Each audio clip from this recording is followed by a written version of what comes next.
On Wednesday, the Redskins made a few obvious roster moves, releasing Zach Brown and Stacy McGee, that cleared up a nice chunk of cap space. Moving forward in free agency, the team still can make a couple of other similar transactions. Names like Vernon Davis and Mason Foster come to mind. That would free up additional cash. However, some fans are wondering if a surprise cut is coming, one that would involve a major player on the roster and really impact Washington's budget for bringing in new talent.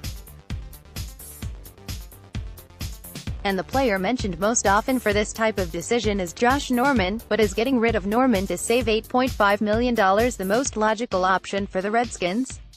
Perhaps not. Here are 3 reasons why dropping the corner isn't the best idea. 1.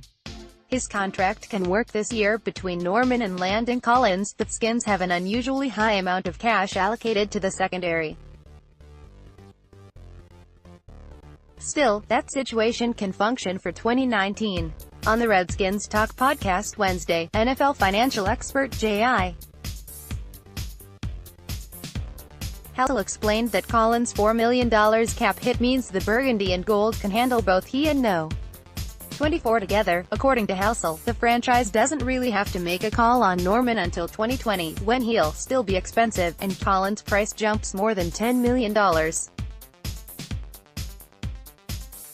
In 2019, though, the arrangement is tenable, thanks largely to how cheap the defense's front seven is. 2. He's a playmaker and they don't have many. Norman hasn't fully thrived in D.C.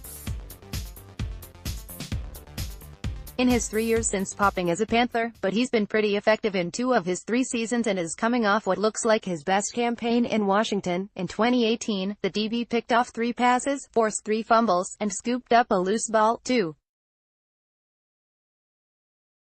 Those are valuable, game-altering plays for a unit that doesn't contain many guys beyond him, and hopefully now Collins, producing those kinds of highlights, while he's being paid to be a top-level corner and hasn't matched that compensation as of yet. He's been a positive influence on the defense. Plus, who knows, maybe new secondary coach Ray Horton can unlock more from the veteran. 3. Who would fill his spot? The Redskins are already inexperienced on the outside with Norman. Without him, they'd be insanely young. Quinton Dunbar is the second most proven player on the depth chart, and he's a once-converted wideout coming off a mysterious shin injury.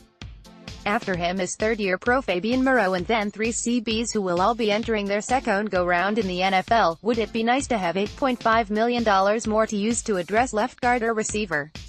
Absolutely.